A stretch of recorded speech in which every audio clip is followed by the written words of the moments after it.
Okay, everybody. Super happy to get this party started. Welcome to the One Thing webinar. Really excited to talk to really exceptional business person today, the author of The Way of the Seal.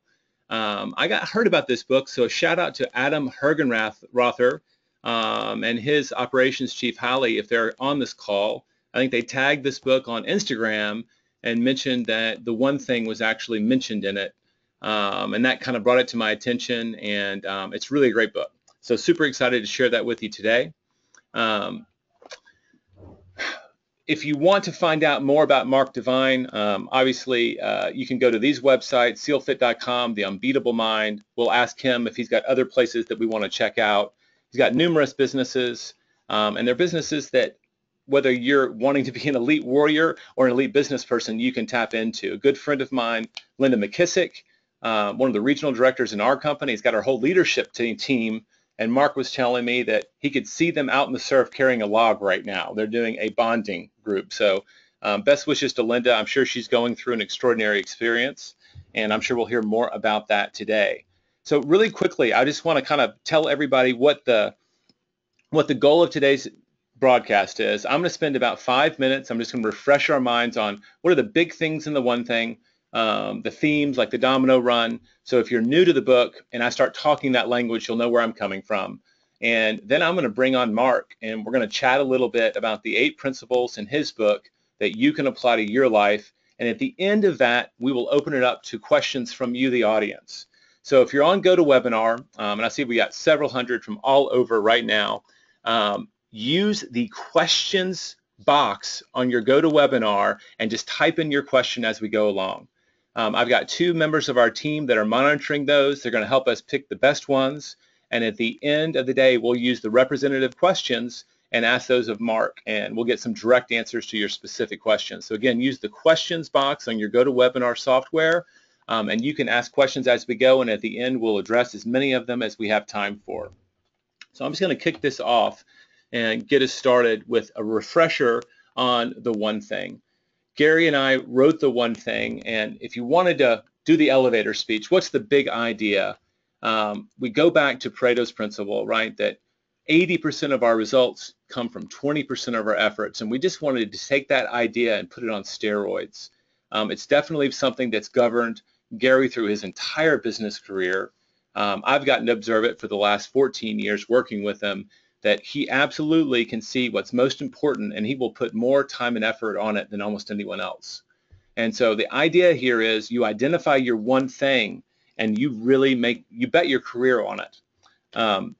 What you get in return, right, are many things, but the metaphor we use is a domino run. Hopefully everybody on this broadcast has lined up dominoes at some point in your life so you can knock them down.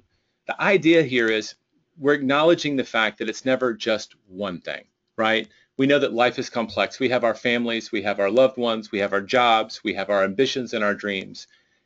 How well we line those things up, so we're only focusing at one thing at a time, like what's your one thing right now? How well you align them will determine how long your domino run is.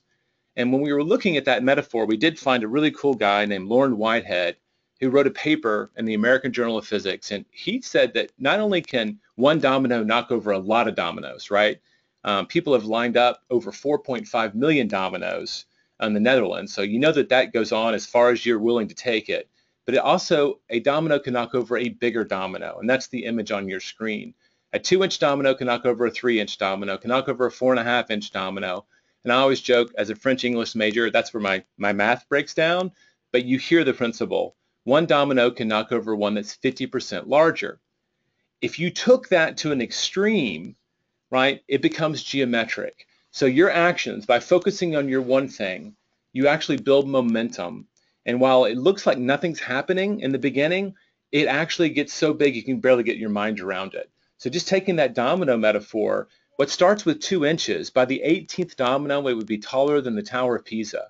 By the 23rd, it's higher than the Eiffel Tower.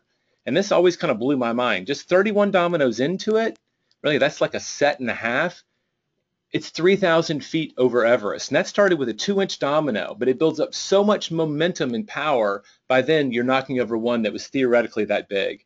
And by the 57th, it would stretch all the way from the Earth to the moon. So that's what we want for people. And I always remind folks that I love this shape. They call it the hockey stick graph. I think, in my experience, that big success looks like this, right? The subtitle in our book is Extraordinary Results. We want big success, not just average results. And really big things often start so small that people don't recognize it before they become so big that you can barely understand that it just showed up. So that's the big idea. That's what we want for you. And today we'll be chatting with Mark about how we can take this concept from his book and hopefully apply it directly to your life. One of the other key concepts in our book is when you figure out that one thing, what's the domino that every day you need to be knocking over? We want you to make it a habit. Research that we found in the book, contrary to all the other business books that say it's 30 days or 21 days, the actual research shows that it's 66 days on average to form a habit. And depending on how complex it can be, if you're trying to quit smoking or something tougher, it can actually take a lot longer than that. So the point we try to make is you need to focus on that one thing until it becomes habitual, because the work you put into creating that power habit will then work for you, right? It takes a lot less discipline, a lot less energy to do something that's habitually ingrained in you. So those are the big concepts from the one thing. If you've read the book, hopefully that's a good refresher.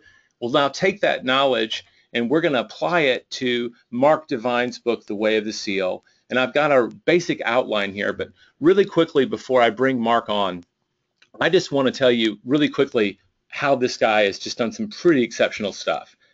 He started out in upstate New York. He got a degree in economics. He got finance. He became a certified public accountant and did that thing for a while before he made a big career switch. And he talks about this in the book. And he decided to become a Navy SEAL. Not only did he become one, he graduated as the honor man, the #1 ranked trainee in his BUDS class. He went on to serve 9 years in active duty and I believe 20 years total and retired as a commander. He then started yet another journey, and that was to be an entrepreneur. It started with Colorado Brewing Company. He opened with some family members and he had great lessons to learn from that. NavySeals.com, a web business, and ultimately we'll get to some of the stuff that he's doing now, which is SealFit. It's an amazing gym. We actually studied it as part of our private equity group. When we were looking at gyms, one of my partners, Mitch, flew out there just to look at that operation that we heard was so elite. And he's also got the Unbeatable Mind. He's got a lot of products. He's got a lot of wisdom to share, and this guy has absolutely lived it. Mark, if you're on the line, welcome. I'm really happy to have you here today. Mark, if you can hear me, just unmute yourself. Thank you, Jay. I'm thrilled to be here. I really appreciate the invite. Oh, cool. And you know what? Your I can hear you. Happy to be here. I didn't even leave out. Like, you've done yoga, you've done karate. You've really explored your limits.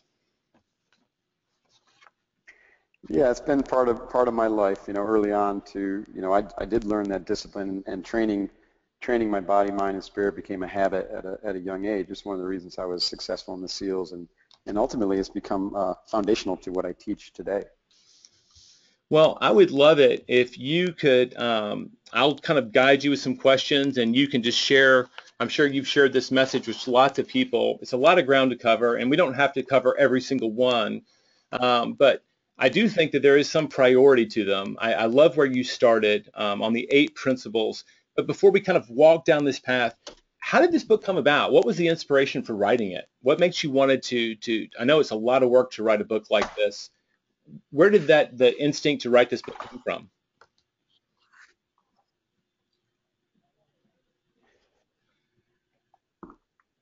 Yeah, that's such a great question. I had, I started out SealFit when, I was had gotten out of active duty in 98, and then I, spent the rest of my career in the reserves, and then, which allowed me, as you mentioned in your bio or in the run-up, to get back into business. But instead of going the big business route, I became an entrepreneur. Believe it or not, SEALs and entrepreneurs have a lot in common. And so I started training. I had this passion because of my martial arts experience and my journey through my life to kind of master myself, which was inspired through my martial arts training and an early contact I had with a mentor who was, I would call him an enlightened master. So I got inspired to continue to do that training, and so but I couldn't find any structures that really met my needs, especially out here in California. I would have had to have enrollment to a martial arts studio. I started yoga, a CrossFit gym, and I found that I was just like juggling all these different schedules and different things that were interesting to me. And so I decided to kind of integrate them all into one training program. And then it worked so well that I decided, well, I want to start training SEAL candidates for this. And so in 2007, I launched what became the SEAL Fit Training Center in Encinitas, California. And I really started to help these young warriors who I had a real kinship for, and wanted to see them become better leaders and more survivable in combat. Especially after 9/11, so many of my friends had died in combat, and I was thinking, I know some tools how to help them, be more aware, how to help them make better decisions, and how to help them, be better leaders, right? And so that we can, so my mission kind of in the beginning was to create a more aware, world-centric, kind of master level warrior of the SEALs that were going into the training. And what's interesting, Jay, is like literally as soon as I launched the program, within 6 months I started getting requests from civilians, from professionals like yourself, who are like, hey, I want a piece of that action. Well, I couldn't believe it. I was like, you really want to do this? And I said, well, I could create a program for you that is easier. And they said, no, you don't understand. We don't want it easier. We want to do the same training. There's a lot of us that have a great propensity for wanting to test our limits and also torture ourselves just a little bit. Exactly. Right. What is the normal graduation rate for a SEAL class? Because one of the things that when I was looking at your background, the people that you train through this program, 90% of the time they get through BUD/S and pass, which struck me as an extraordinary percentage. What would be the average? Yeah, that's a cool stat, because the average is failure, 85% failure, and that's of the people who make it to the front door of SEAL training. So, like a good example would be my training class. My training class, this is a while ago, we had 185 people start training, 185 young guys who had qualified, gone through the entire recruiting process. Were selected probably from about 1,000 at least that had put their hands up. So the 185 guys started training, and we graduated 19. Oh, wow. 19. And that was the class that I was the honorman of, and it was basically the principles that I started teaching to the SEAL candidates that allowed me to succeed. But now it was 20 years later, and I had a chance to really study them in a much more intimate manner and apply them to my own life and to see what worked and what didn't, and discard what didn't, and completely refine it. And so that became the way of the SEAL, which I just felt compelled. You asked me why I wrote the book. 6 years into this training, and having now trained thousands of people, most of them civilians. The SEAL candidates have a 90% success rate, as you said, getting through their training, but the civilians were having equal breakthroughs. It was really cool to see, and you get testimonials every day. They're having really cool breakthroughs in finding new purpose in life, starting new businesses, even healing themselves from crazy, diseases that were brought on by their former, incomplete life. Let's just call it that. So I really just wanted to share the training methodology and the philosophy with a broader audience. So I hooked up with an agent, and we kind of found the publisher, and there you go. Well, put the book out last year. The idea of what people go through in that process, whether it be your SEAL Fit program or the BUD/S, you talk about that in Principle 4, and we'll get there, but that idea of going through a crucible, doing what others won't so you can do more later in life. And that's a really cool idea, and you're living it. You're helping people live that breakthrough. Just at a real high level, where I want us to dive into some of this, because there's so much that I hope we can get to. When I was reading your book, a lot of the theme, especially in the beginning, when you're talking about when you're being questioned, why are you here and what do you believe in?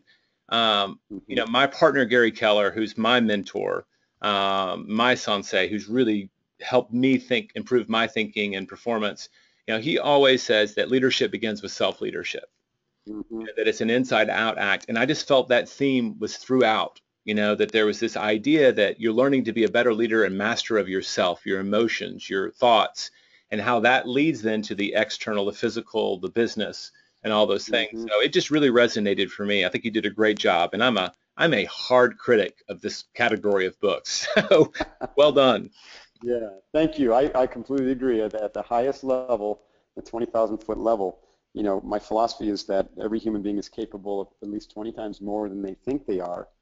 And yet they can only unlock that if they're very, very clear about why they're here, who they are, and what they're going to do about it. And so that kind of ties into your one thing. If they're really clear about what actions to take, and they can always answer the question why they're doing it. See, SEALs fall into that category. They're super clear about why they're Navy SEALs. They understand their mission. And when they get up in the morning and put their pants on every day, they are radically mission focused. They know exactly what to do to get to mission success. And they know that they have to master themselves, but be in service to their teammates in order to accomplish the mission. It's a powerful, kind of construct to be part of, to be trained in.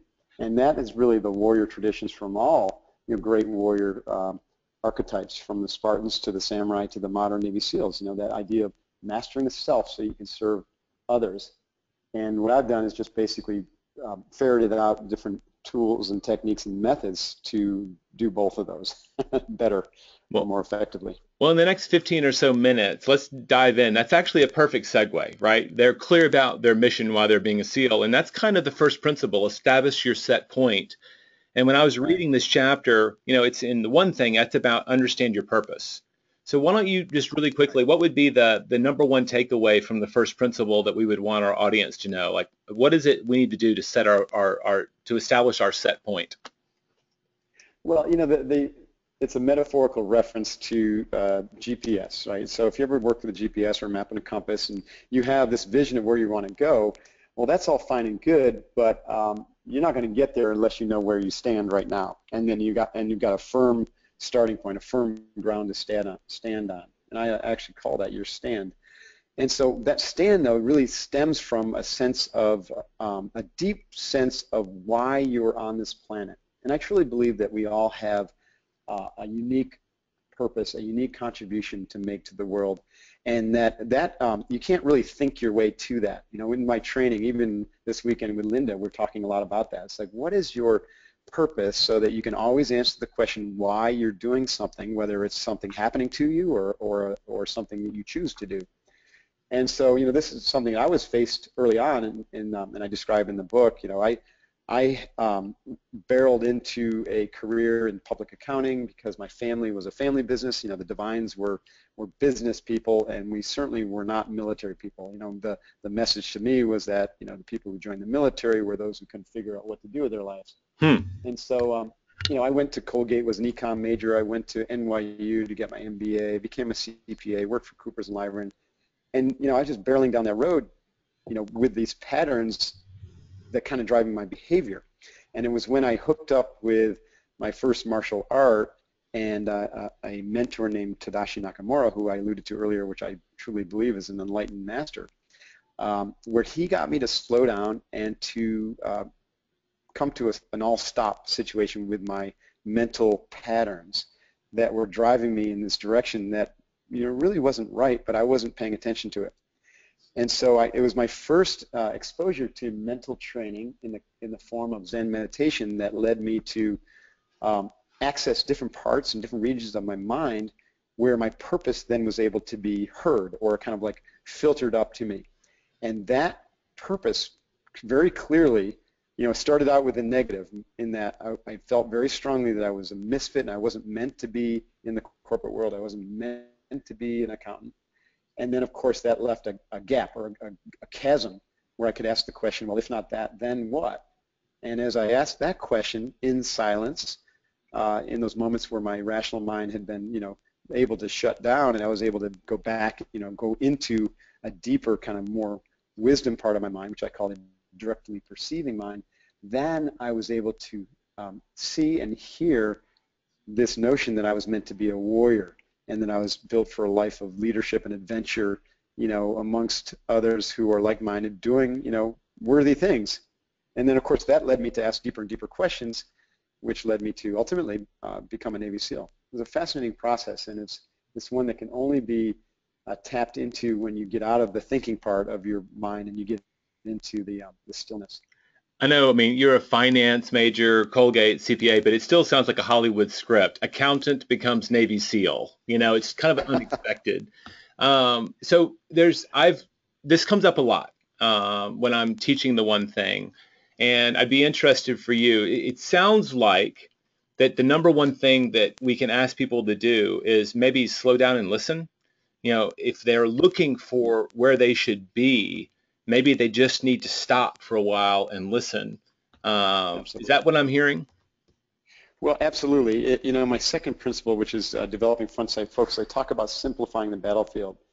And it's very similar to your 80-20 principle, is that we just take on too much. We have too many commitments. We try to do too many things every day, and we don't make good choices about what we should be focusing on. Same thing, with our overall life. I was getting my MBA, getting my CPA, getting my black belt, working full-time, going to school at night, busy, busy, busy.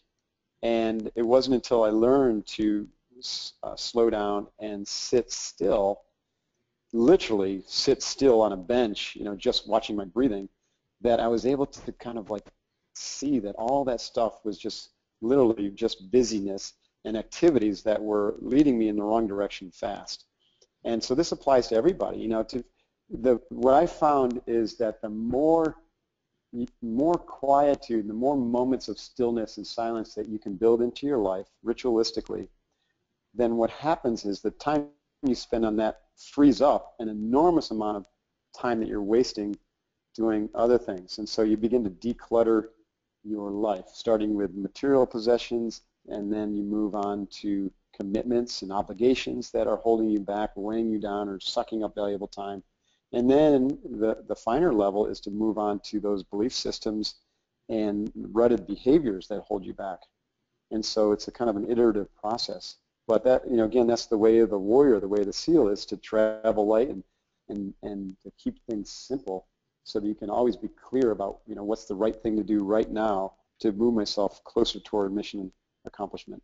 Well, you're right in the middle of front sight focus, and I kind of heard that segue, and one of my favorite quotes in the book, and it resonated for me, is, ultimately all great successes follow this exact process. Identify a goal, achieve it by knocking down one target after another, each one in the right target for that shot. And it was that idea for me of a domino run, right? You're just simplifying the battlefield, as you said. You're eliminating all of the clutter, and that allows you to be centered and focused on what you need to do. Absolutely.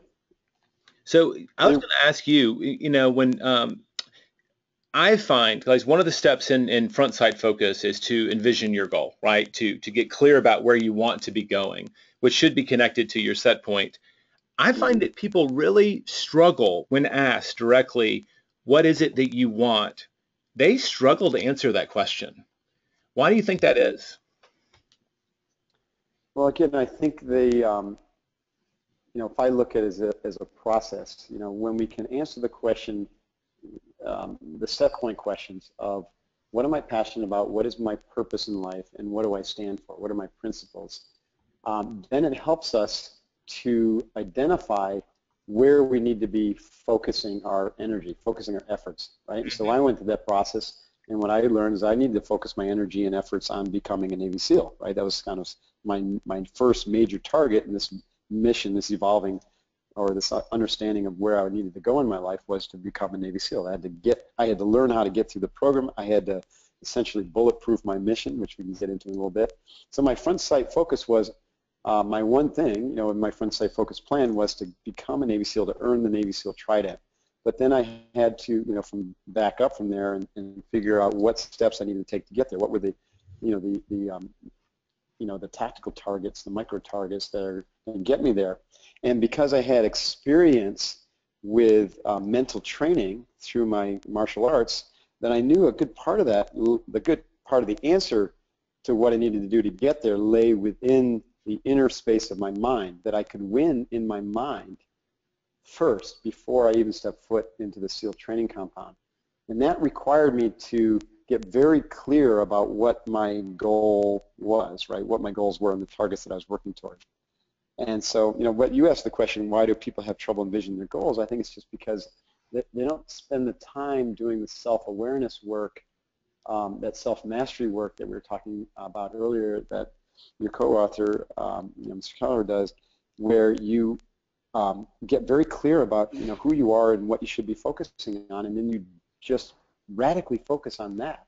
And when you can do that, the goals become, they pop out in front of you. That decluttering I talked about, that decluttering process begins to really help the things that you should be focusing on really pop for you.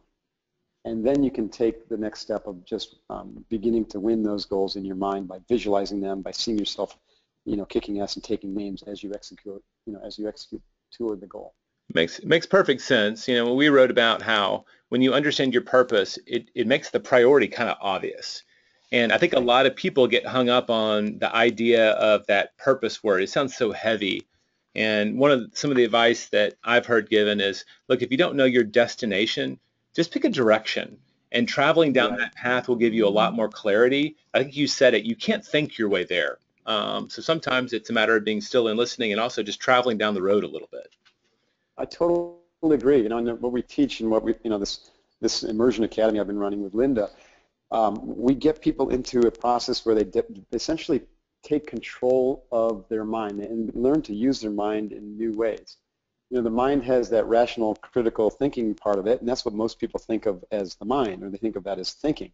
But there's 4 other ways the mind thinks. One is to access memory. Well, that's cool. We all know about that. But most people don't realize that, research is kind of showing that 80% of your memory is flawed. And so we need to learn how to access memory better and also to store memory better. That's part of our training.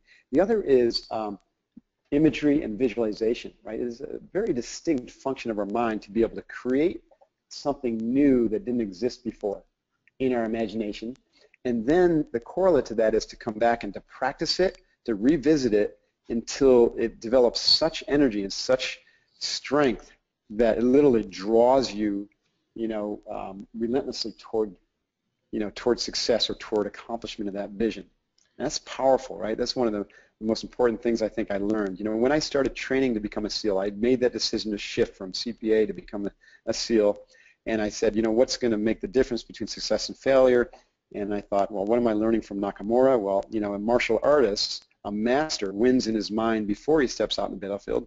Well, what does that mean? Well, it means to be in control of your mind and your emotions.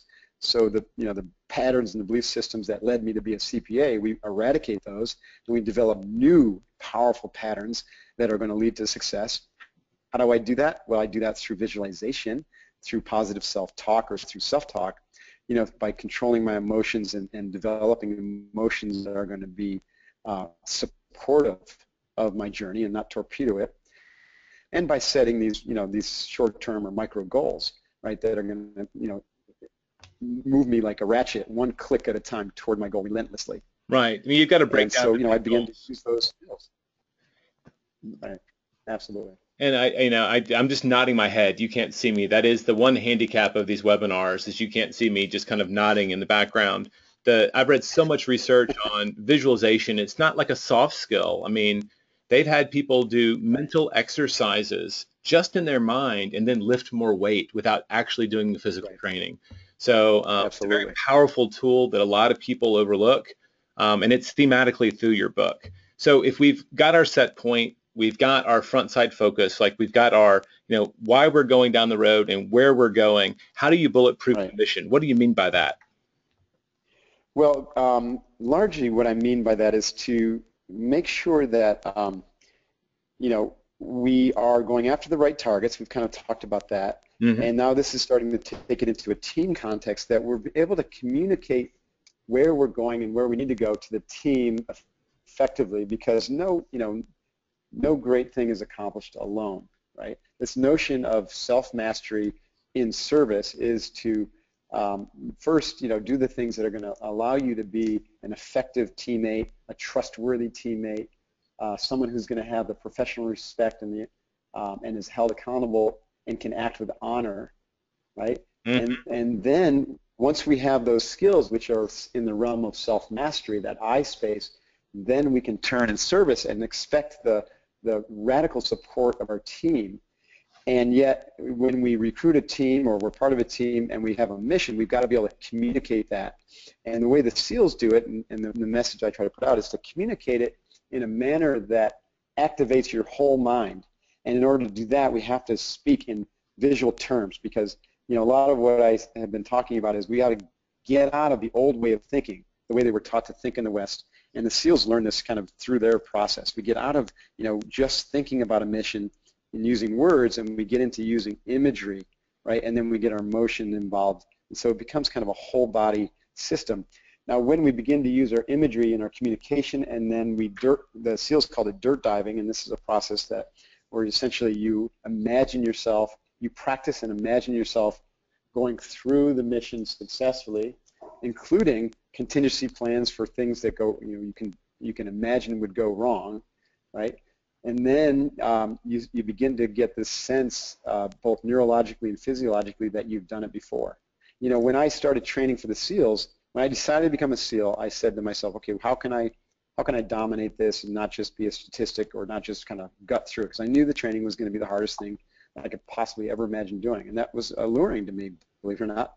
Mm-hmm. But the most interesting part of my training, Jay, was that I was spent 20 minutes a day essentially dirt diving becoming a SEAL. And that was a visualization process. I put myself into a future state, and I saw myself going through the training safely. I saw myself, injury-free. I saw myself as a great leader. I saw myself, just kicking ass and taking names. And I practiced it every day. And I saw myself on the day that I would get my trident, my Navy SEAL insignia, awarded to me, down to the hour and what it felt like, and all that kind of detail. And I practice it every single day. And what happened, and one of the reasons I'm so frequently bullish on the power of visualization for business people, is that 9 months into this, and it's not a simple process, right? It's something you have to practice. You have to discipline yourself to practice it every day.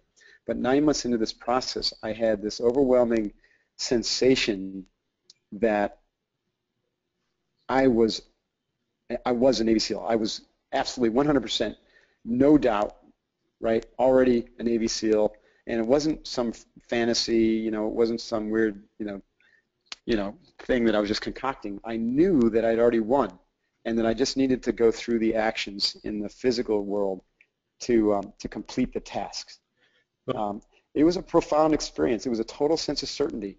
And I hadn't even gotten a call from the recruiter to say that I was in. In fact, up until that point, the recruiter was saying, Mark, don't get your hopes up. We're only going to take 2 guys this year from the civilian world into the SEAL program. And as soon as I had this kind of overwhelming feeling that it was a done deal, about a week later, the recruiter called me and said, Mark, congratulations, you're one of the 2 guys. And I went to Officer Candidate School, I went to SEAL training, and just blew through it with a smile on my face. And I really attributed that to the concept of bulletproofing the mission by first communicating to myself and my teammates effectively, and then dirt diving every day until I knew that I would win. Well, that visualization, and not to beat that to death, but it is really important. You got emotional confidence from that, which is huge in something that's going to be that trying. But like on just a real practical level, I mean, one of the questions I like to ask as a leader is, well, what does that look like? And getting people to slow down and visualize the process, they see a lot of things that they hadn't anticipated. It really does lead to preparedness that most people don't do. So it's practical, and it's also on this really emotional level impactful. Yeah, I think it's emotional, it's intuitional. We call them the 5 mountains, right? So, eventually we want to get into this notion that we train ourselves physically, mentally, emotionally, intuitionally, and spiritually, meaning we literally activate that aspect of ourselves, and we bring those together, meaning we integrate them. And when we can do that, we unlock accelerated performance, accelerated development. So what's happening with visualization, I consider visualization a language, just like symbolic language, just like we use words. The words are the language of your rational mind, which is centered in your neocortex, and that's what we usually use in the business sense to solve problems, to plan, to think through things. But it only takes us so far. But visualization and imagery and then sensations are the language of our non-rational, non-linear mind. So when it comes to creativity, it's imagery. When it comes to intuition, You're gonna get your intuitive flashes and that deep wisdom from within and from a connection to the universe and other people. It's gonna come to you through sensations, emotions, and imagery, not words. Right? A good example of this is when I was in the SEAL teams, we were doing some shoot training. We were up at Camp Pendle, and it was early in the morning, and it was super cold. And I was one of the first guys up to the range, and we're going to go do some pistols qualification. And as I'm walking toward the range, I had this stunning sensation of the word stop. I didn't hear the word, I didn't think the word, but I felt it, and I stopped dead in my tracks. And like a millisecond later, a 9mm round cracked off behind me and whizzed by my ear, where I could feel the wind as it blew by my ear. And I turned around, and one of my teammates had an accidental discharge, and he was pointing his weapon right at me, and he was as stunned as I was. And he wasn't actually trying to kill me, even though he came damn close. But that intuition, was stunning. And again, it came in the form of a sensation. And I've had other instances where the intuition spoke to me in imagery or in visions, right?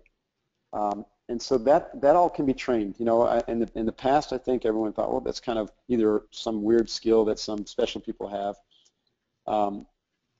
But my feeling is that is a unique human gift, and when we train it, then it unlocks, all sorts of potential. It was a big takeaway from me on the it was a big takeaway for me from Malcolm Gladwell's book Blink. And a lot of people say, oh, I'm using my gut, and my partner Gary likes to say gut stands for gave up thinking. And which he got from another guy. I can't even think of his name to give him credit right now, but he gives him credit, and I'm forgetting. But I love that little saying. But not to discredit intuition, but intuition is earned, right? Absolutely. Because you work so hard at being a master of your art, you earn the right to intuit things that other people are going to miss. And there were so many great stories in that. And I remember I get really frustrated when people read that book, Blink, and they started using that as a rationale for not thinking things through. And I was like, no. Every example in there, that person was already putting in all the hours and all the work.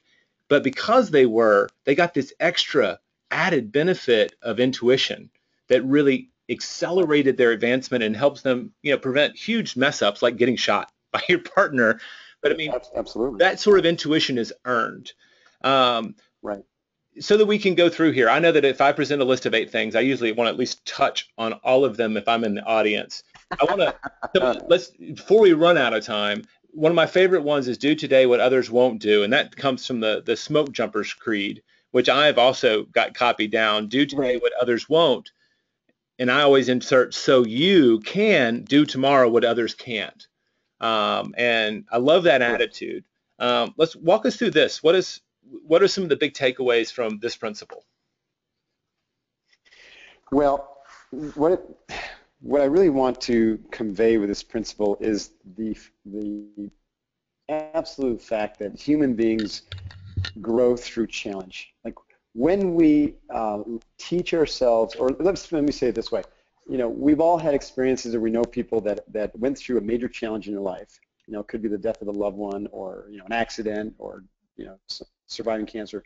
And through that experience, they became stronger, more spiritual, more centered, more purposeful, and they spun off in a whole new direction, and they became different people.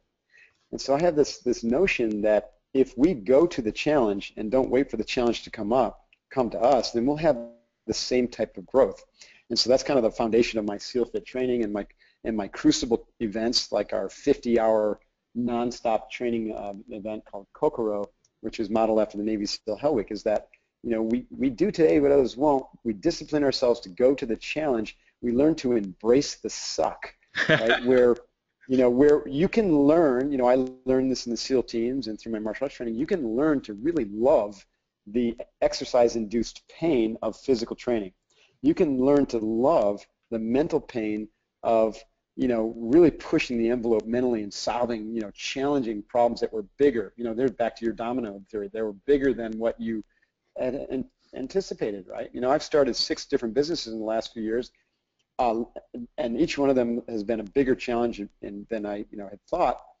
But I embraced the suck, and I went toward the challenge. Just like the Navy SEALs say, you seals move toward the sound of gunfire. They're a very rare breed, you know, that they hear gunfire, they don't run away from it, they go toward it because they know that mission success and that they're needed close to the gunfire. A, to to save and to serve other people so that we protect the home front and our teammates, but B, because that's where the answers lie. That's where the information is. It's going to give us a direction on as to what to do next, where to go, how to accomplish the mission. I mean, it's huge, and I love this chapter because, like, I actually, have given away a cartoon by a lady named Jessica Hagee, and it's Where the Magic Is, and it lives outside of your comfort zone.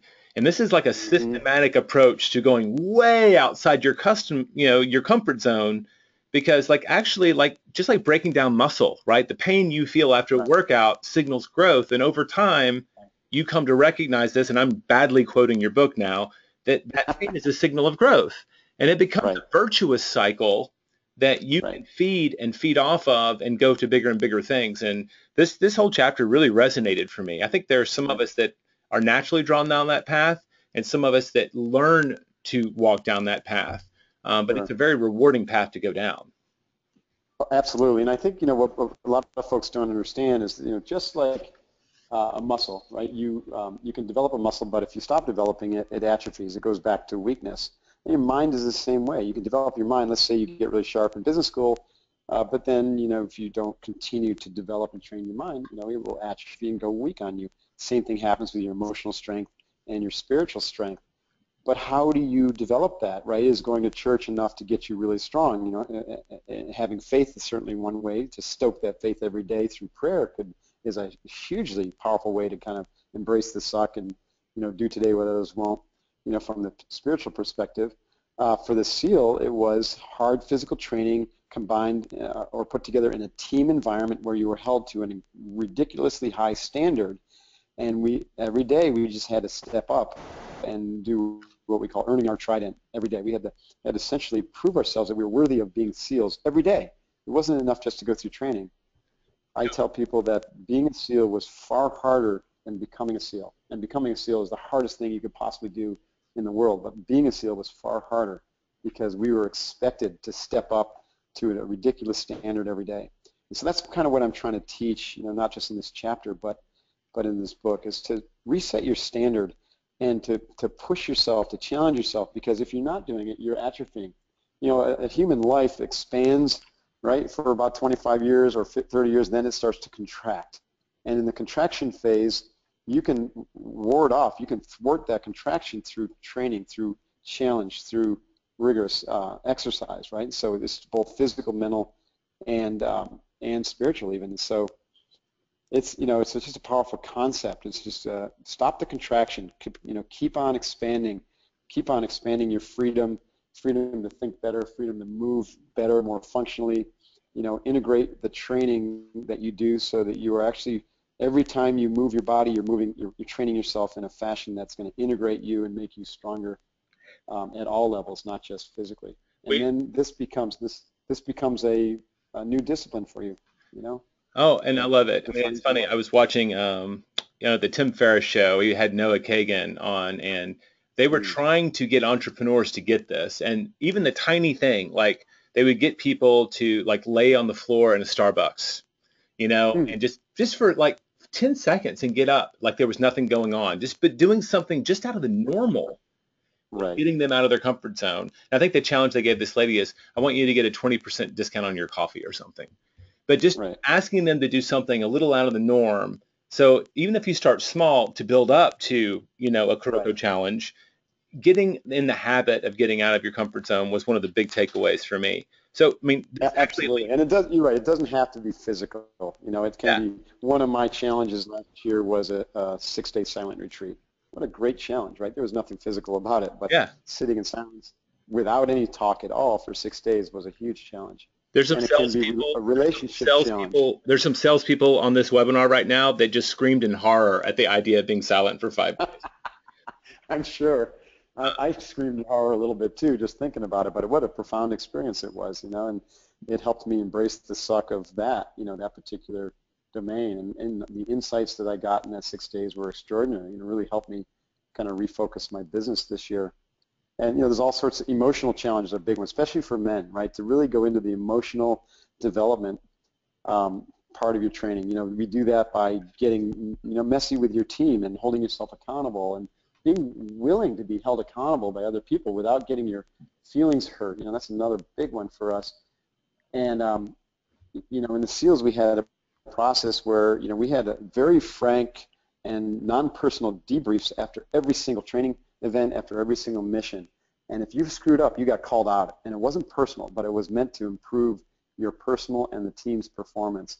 What a great way for emotional development, because I tell you what, I got called out a lot when I was a young SEAL, and every time it made me a better person. That's the only way to get better, right? That's what coaching's all about. Well, Mark, Absolutely. I hate to do this because I could actually probably extend this to a 2-hour talk real quick, but Right. we've probably got to hit just let's hit the high points on mental toughness. I really love break things. My wife would tell you I'm very good at that, especially expensive watches. Right. And we really did hit intuition already and think offense. Let's just let you hit the high points on each of those, and then I really want to turn it over because we have some questions, and I want to get to some of the Okay. audience's questions. And that's just a quick Okay. reminder while Mark's talking. If you have a question, please type it into the questions box, and we'll try to get to it. Okay, I'll try to hit these at a high level so I don't get dragged down into a little rabbit hole, which is pretty easy for me to do. But when we talk about mental toughness, what are we talking about? It's like saying leadership, right? It means different things to different people. What I have learned is that mental toughness can be trained and developed, but really it's a combination of learning how to think better, getting control of your mind, and then also emotional resiliency. So those two are kind of tied together. Now, what I teach and what we try to work on when it comes to mental toughness is what I call the big 4 skills, and I outline this in the book. First, you know, we get control of our mind through our breath. The breath, controlling the breath is like one of the few things we can control that's a physiological function. People think, well, yeah, my breathing is unconscious. Well, it can also be conscious, and when we make it a conscious process, magic happens, right? I don't have time to go into it, but you can read about it in the book. Magic happens both physiologically and psychologically, and it's a bridge to developing control over our mind. So like my box breathing practice is a mental control training tool. Now, once you start getting control over that chattering, you know, always busy, rational mind of ours, seated in the neocortex, we open up a space. And in that space, we can take a look at the quantity, the quality, and the content of our thoughts and our emotions, right? Because now we have a little space. We essentially take control back of time so that when something happens, we have a trigger event or someone, you know, someone pokes us and we want to immediately react and respond. Instead of doing that, we breathe, crack open that space, and in that space, we have the opportunity to make a better choice. It's a profound experience once people have this experience. You know, I learned it initially through Zen, and now I teach it through my box breathing and these big 4. Then the process of taking a look at the quantity and the quality of your thoughts leads you to really understanding how corrosive negative thinking is and negative emotions. And so now we go to work at disciplining ourselves, habituating ourselves to always find the positive lesson, the silver lining, and to feed what I call feeding the courage wolf, which is now rewiring ourselves to be very, very positive, both mentally and emotionally. And then the third is to then trigger the visual process so that the mental imagery supports that positive image, and we know we can see clearly the outcomes that we're looking for. Again, whether that's in a crisis situation or in general day-to-day sense. And then we set really short-term micro goals where we know every single step we take is going to get us closer to mission success. So that's essentially the process we have for forging mental toughness and resiliency. I love that. And one of my big ahas when I read that was how you made a distinction between our inner voice and our emotions. And so I hope that when people will go out, they'll pick up your book and read it. That was a big takeaway. I've never seen anyone make that distinction, and you did it in a really good way, that you can calm the chatter, but if your emotional resonance underneath there is still negative, it can still throw you off track. And if you're trying to do big things, it's really, really, really important to have your mind in gear too. So tell us about breaking things, because we all want to break things sometimes, maybe not for the right reasons. Yeah, the notion here is like this, the SEALs are highly unconventional. Right? They don't do things the way other people do things, and it's one of the reasons that they're so successful. Of course, all these other things we've talked about are part of that, but ultimately when it comes to solving the problem or getting the mission done, we like to break things. I mean, we like to figure out new ways to do it. We don't like to rest on, how it was done last year, or how it's always been done. We're always asking ourselves, how can we do this differently? How can we do this better? And so it becomes kind of a practice or a way of thinking.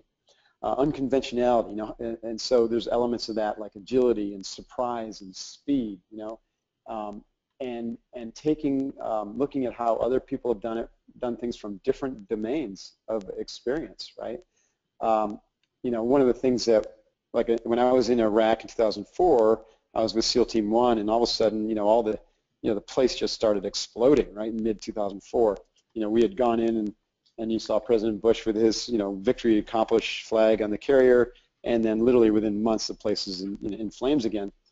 And the leaders that we had put, the State Department had kind of helped elect or put in charge over there, were getting, we're being attacked. And rightfully the president said, okay, we got to protect these leaders, even though it wasn't part of the mission. We got to protect these leaders, or because if they get killed by the insurgents, this whole idea of creating democracy over there falls apart. So all politics aside, the SEALs said, okay, well, we're thinking to ourselves, that's not our mission. It's a great idea, but that's a State Department mission. But the State Department couldn't do it. It was too dangerous an environment. And so literally the president and Mr. Rumsfeld came to the SEAL teams and said, listen, we know this isn't your mission. You got other things to do, but can you figure out how to protect the leaders of Iraq in the midst of this insurgency? And of course we said, aye, we'll figure it out. And immediately we had to turn to how do other people solve this problem?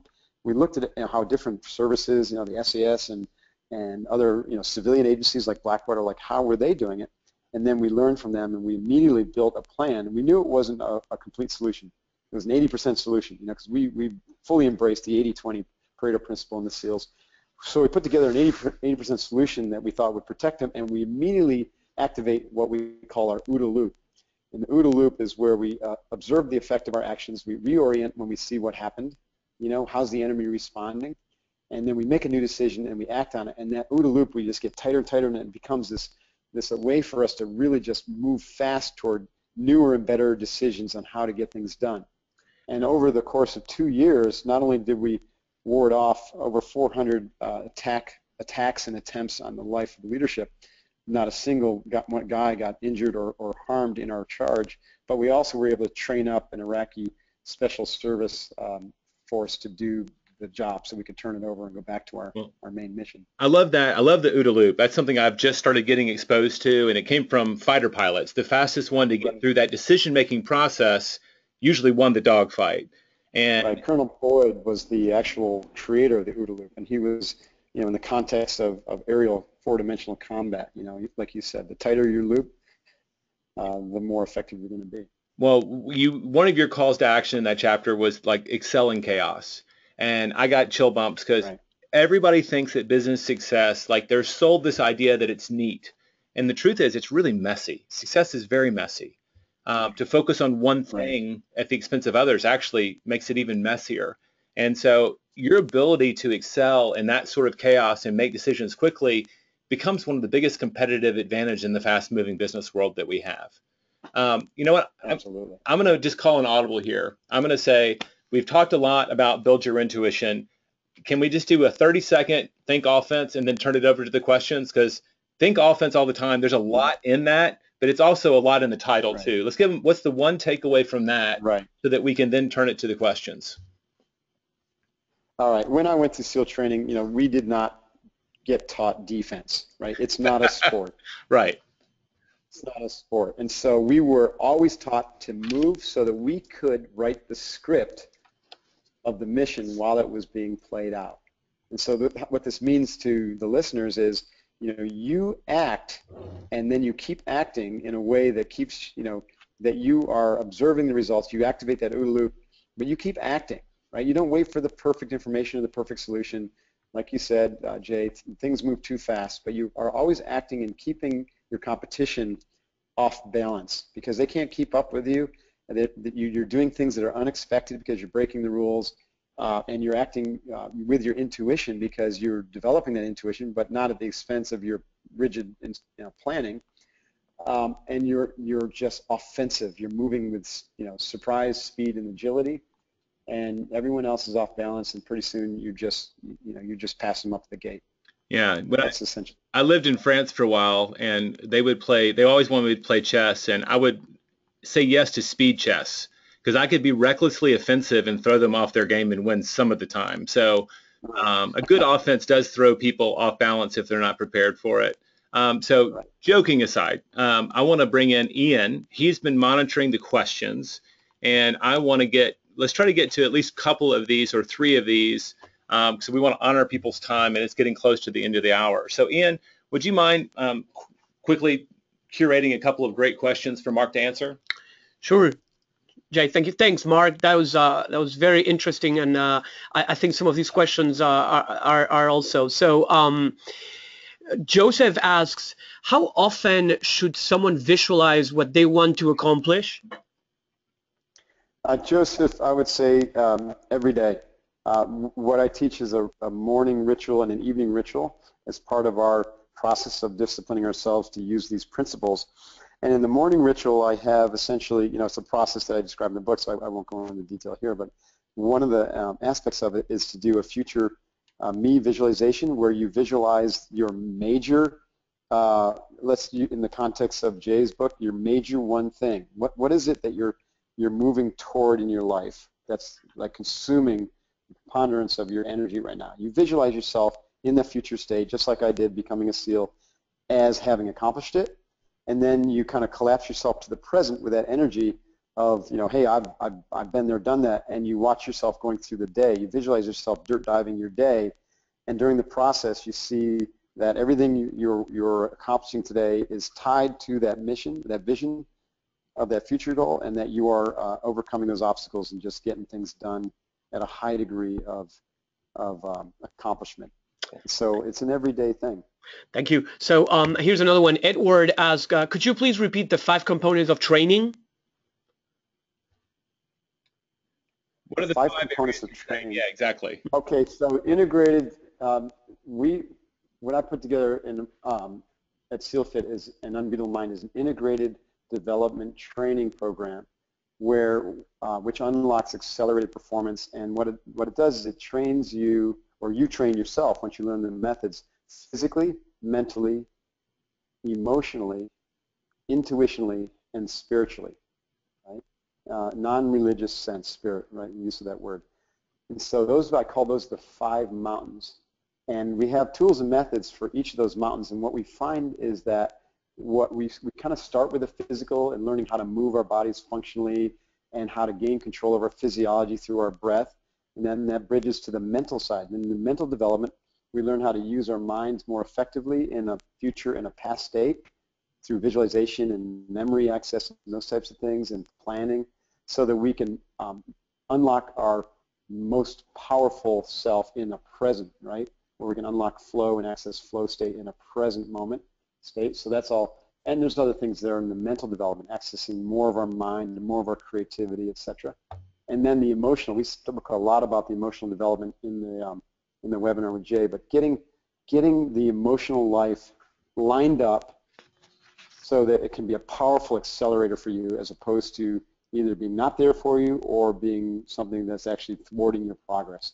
What I learned in the SEALs, that was a huge one for us, which if we could get the emotions lined up and you're emotionally invested in your teammates and the mission and it's positive and it's the right emotion and you're not being confused, right, by things that aren't serving you like anger or anxiety or jealousy, then wow, you unlock a whole nother level of 20x performance there. And then same thing with intuition can be trained like we talked about earlier. Intuition can be unlocked and tapped into, but you use it as a tool that complements the rest of your thinking system. And then the spirit, to me, ultimately, we go inside through the self-awareness training. We go in to get out. And what we end up doing is we connect with our true essence, our spirit, the one that's guiding our sense of purpose in life. And then it helps us clarify who we are, why we're on this planet, and what we're going to do about it. and then you start acting from that place, from that place. Ultimately, the reason I chose the word kokoro for my 50-hour cruise training is because there's no English word that really came close to what I was trying to get at in the training, and that was, the Japanese word means to merge your heart and your mind into your actions. And so when we train ourselves in these 5 mountains in this integrated fashion, and we unlock all that potential, and we're able to get into our hearts and be able to make wiser decisions and to understand how to use our mind, which can be clever, but doesn't always make wise decisions. And so that we go forth with more power in the world and make things happen, and they're important things. Well, thanks, Mark. That was very insightful. I think now we are gonna have to stop with the Q&A. But if anybody has any questions, Mark, we have your Twitter handle. Is it okay if they tweet you directly if they have a question? Are you okay with that? Absolutely, they can do that. They can send an email to info@sealfit.com also, and I will get that, or one of my team members will get that. Perfect. So that's info@sealfit.com, or you can tweet Mark directly at Mark Divine. So at this point, I'm going to let Jay say goodbye. Jay, do you have some? No, just Mark, thanks a lot. I know we could have gone on for a while. I really enjoyed your book. I hope everyone today who's tuning in will check it out and invest in it, because there's some of the exercises I found to be very insightful, and it's obviously coming from a place of high expertise. So thank you for sharing today. We really appreciate your valuable time and sharing some great ideas with us.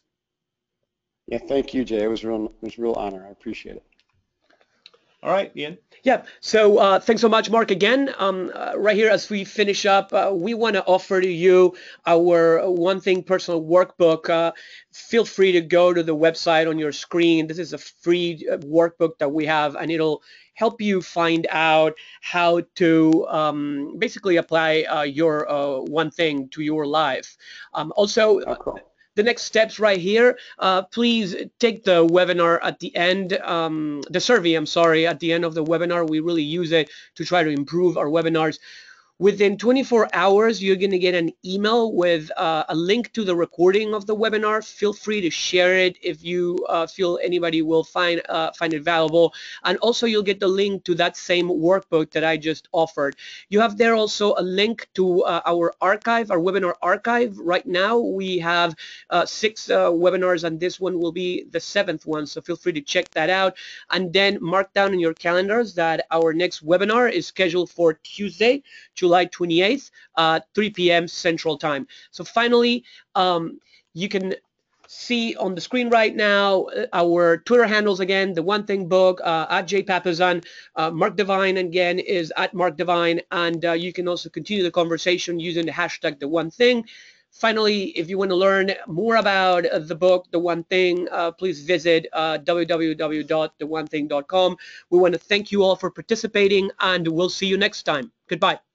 Thanks, everybody. Really appreciate your tuning in and sticking. I mean, almost everybody stayed for the full hour. Really appreciate y'all being so learning based. It's great having you today.